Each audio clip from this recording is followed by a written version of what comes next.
Halo teman-teman, selamat datang di video tentang AI. Di video kali ini kita akan bahas mengenai salah satu framework untuk ngebangun AI agent. Nah, di sini ada framework namanya Strange Agents dari AWS gitu ya. Dan sebenarnya ini walaupun dari AWS tapi teman-teman bisa pakai banyak models dari provider yang lain gitu ya. Jadi di sini teman-teman kalau lihat di halaman landing page-nya, di sini disebutkan bahwa teman-teman bisa pakai models dari Anthropic, dari OpenAI dan custom provider gitu ya. Jadi ini merupakan framework yang bisa ngebantu teman-teman buat ngebangun multi agent AI system dengan hanya sedikit baris code gitu ya. Jadi teman-teman nggak perlu menuliskan panjang-panjang codingan Python-nya gitu ya. Nah, kita langsung lihat aja ya untuk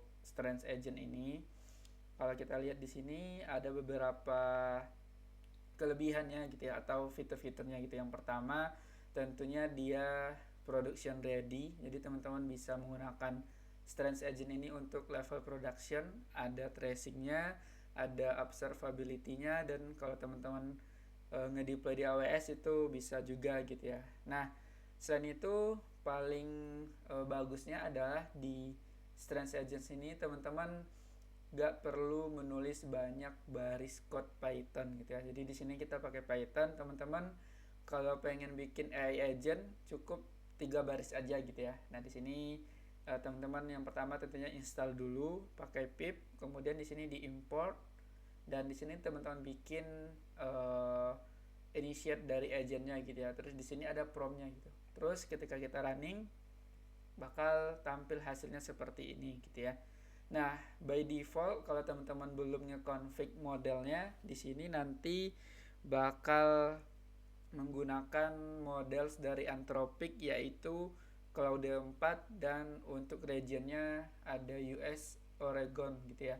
Nah, kalau pengen nge-config-nya berarti teman-teman di komputer lokalnya setup dulu AWS CLI-nya, terus teman-teman bisa menggunakan konfigurasi dari AWS configure, teman-teman bisa ngedefine kredensial, region dan sebagainya gitu ya. Nah, kalau kita lihat di sini kita udah nge-setup ya. Di sini kita bakal menggunakan Bedrock, kemudian models ID-nya yaitu menggunakan models dari Amazon yaitu Amazon Nova, kemudian regionnya menggunakan US East 1 gitu ya. Nah, di sini kalau teman-teman udah nge-config AWS-nya berarti di sini tinggal running python agent.py gitu ya. Terus tunggu responsnya, di sini udah ada responsnya gitu ya. Nah, kalau misalnya pengen ganti model ID, ya udah di sini teman-teman tinggal define, terus pastikan juga udah ada akses untuk modelsnya gitu ya. Kalau belum ada akses ke modelnya itu teman-teman nggak akan bisa gitu. Misalnya belum kita minta aksesnya gitu ya. Nah, terus di Strands ini teman-teman juga bisa menggunakan models dari provider lain, misalnya pakai Anthropic. Di sini bisa kita lihat, kita install dulu library-nya atau SDK-nya, pip install, terus kita pilih Anthropic. Kemudian untuk penggunaannya teman-teman bisa menambahkan model ID-nya, terus API key-nya. Karena kita pakai Anthropic, berarti di sini perlu API key-nya gitu ya. Nah, kalau udah kita bisa menggunakan seperti biasa gitu ya. Kita panggil agentnya, terus kita define modelnya gitu ya. Terus di sini ada prompt-nya. Nah, kalau contoh pakai model yang lain ada dari OpenAI, ini juga bisa. Sama halnya dengan yang tadi ya, kita perlu nge-define API key-nya. Terus kalau misalnya teman-teman pengen bikin custom model, di sini juga teman-teman bisa gitu ya. Syaratnya adalah teman-teman harus kompatibel ya si protokolnya atau formatnya gitu ya. Itu teman-teman harus ngeconfig-nya seperti mana ya. Nah, seperti ini gitu ya. Teman-teman define itu ada di arsitekturnya. Jadi harus kompatibel dengan arsitektur ini gitu ya. Terus kalau teman-teman pengen bikin AI agent, di sini ada yang namanya agent loop juga. Dia bisa membuat decision dari input user gitu. Dia bisa memanggil tools, ini bakal kita bahas juga nanti. Terus dia bisa ngeproses input dari user gitu ya. Terus dia bisa membuat decision. Kemudian kalau misalnya decision itu butuh sebuah tools, misalnya kayak HTTP request atau CLI dan sebagainya, dia bakal nge-call si tools itu gitu ya. Nah, apa aja sih tools yang ada di sini? Teman-teman bisa lihat di sini ada tools dari Python, ada MCP atau MCP, terus di sini ada beberapa built-in tools milik Strand Agent gitu ya. Nah, cara pakainya tinggal install aja pip install. Terus di sini teman-teman bisa pilih juga spesifik gitu ya, tools apa saja yang pengen teman-teman gunain gitu ya. Nah, kalau misalnya di sini ada terkait dengan RAG, teman-teman bisa menggunakan memori, terus retrieve gitu ya. Kalau terkait dengan file operation, di sini ada file read, kemudian ada file write gitu ya. Nah, terkait dengan cells juga teman-teman bisa pakai gitu ya. Nah, kalau misalnya teman-teman pengen menggunakan HTTP request, ini gampang banget gitu ya. Jadi kita bisa nge-call HTTP misalnya nge-visit sebuah website gitu ya. Nah, di sini kita coba lihat contohnya ya. Di sini udah ada codingannya. Jadi di sini kita ceritanya pengen nge-call sebuah website, yaitu website pribadi. Nah, di dalam ini ada beberapa informasi seperti experience, terus certification, kemudian project, dan beberapa portofolio, dan ada juga blog gitu ya.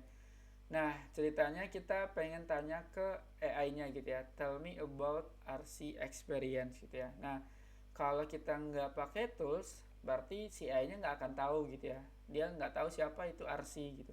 Misalnya kita komen dulu ini, terus kita running.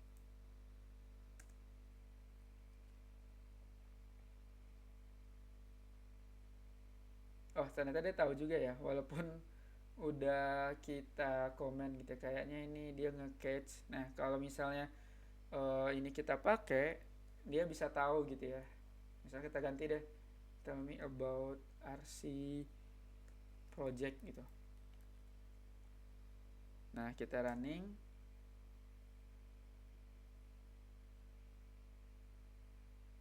Nah, informasinya, jawaban dari AI-nya adalah RC memiliki beberapa project di GitHub seperti Hello Suster, Nkilo Store, Nest.js Clean Architecture, Scraping Data Tokopedia, dan sebagainya. Nah, kita coba lihat di sini apakah benar gitu ya.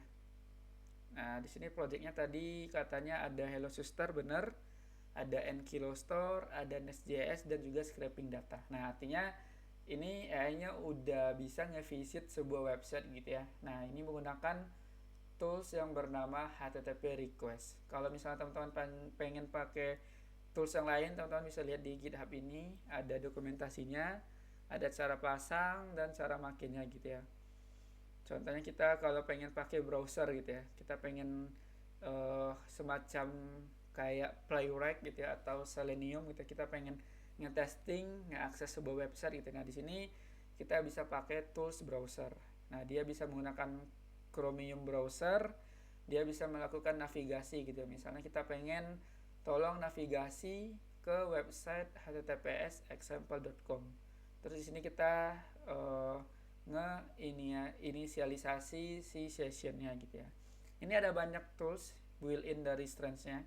Jadi teman-teman cukup, kalau di sini kan buat bikin AI agent-nya hanya berapa baris nih? Lebih kurang 14 baris gitu aja, dan ini sangat cepat gitu ya. Ketimbang kita bikin AI agent menggunakan LangChain itu butuh banyak menulis baris code gitu ya. Nah, mungkin terkait dengan Strands ini itu aja ya teman-teman.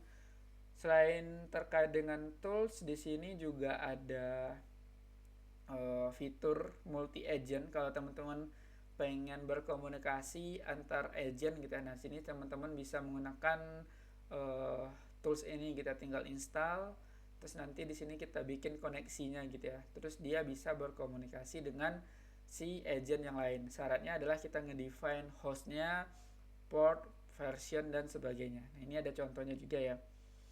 Terus terkait dengan deploy, gimana caranya gitu ya. Nah, di sini ada caranya juga untuk nge-deploy gitu ya. Yang pertama tentunya kita harus nge-config dulu modelsnya, mulai dari model ID, temperatur, maksimal tokensnya, dan juga top P-nya gitu ya. Terus untuk nge-deploy-nya itu teman-teman bisa menggunakan AWS Lambda, terus bisa menggunakan Fargate juga, menggunakan Kube, dan juga EC2 gitu ya. Nah, untuk monitoringnya gimana caranya? Di sini teman-teman bisa menggunakan observability dari AWS juga gitu ya. Bisa menggunakan ada beberapa matrix dari agentnya, kemudian untuk lognya teman-teman juga bisa nge-tracking gitu ya.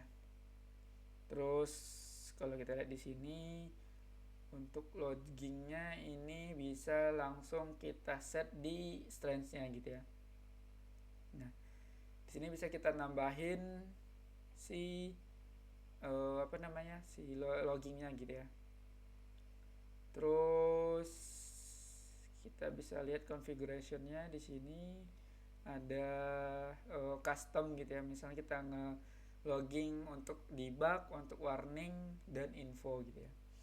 Kalau aku pribadi sih sebenarnya udah pakai strengths ini untuk penggunaan internal di kantor gitu ya. Jadi sangat ngebantu kita gitu ya buat MCP, atau kalau di sini tadi ada fitur juga untuk kita berkomunikasi dengan AWS gitu ya. Di sini ada bukan di sini sih, di tools. Nah, di sini ada AWS service. Teman-teman bisa menggunakan ini gitu ya untuk mungkin terhubung ke AWS-nya gitu ya. Kita coba cari di sini.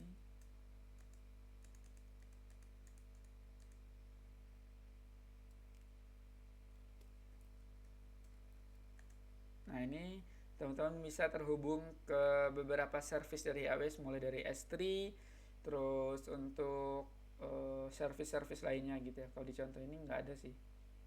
Oh, ini ada nih. Kita bisa terhubung ke S3, bisa nge-list bucket, bisa nge-setting regen juga, dan sebagainya gitu ya. Ini kalau kita lihat di sini ada banyak contoh gitu ya. Jadi teman-teman bisa menggunakan Strange Agent ini. Oke, untuk next videonya mungkin bisa kita coba bikin agent yang lebih kompleks ya. Kalau di sini masih sangat basic, kita baru ngasih satu prompt gitu ya.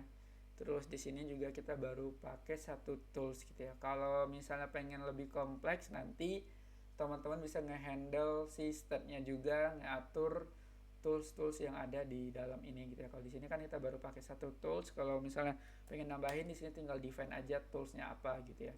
Tadi ada browser, ada AWS juga gitu. Kalau browser berarti di sini kita bisa tulis browser, mana browser?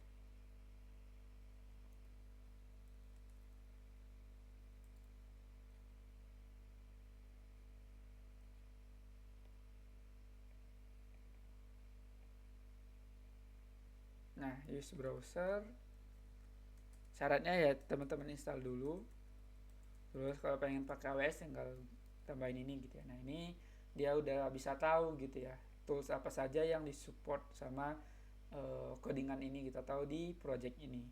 Oke, itu aja videonya teman-teman, semoga bermanfaat dan selamat mengembangkan AI agent.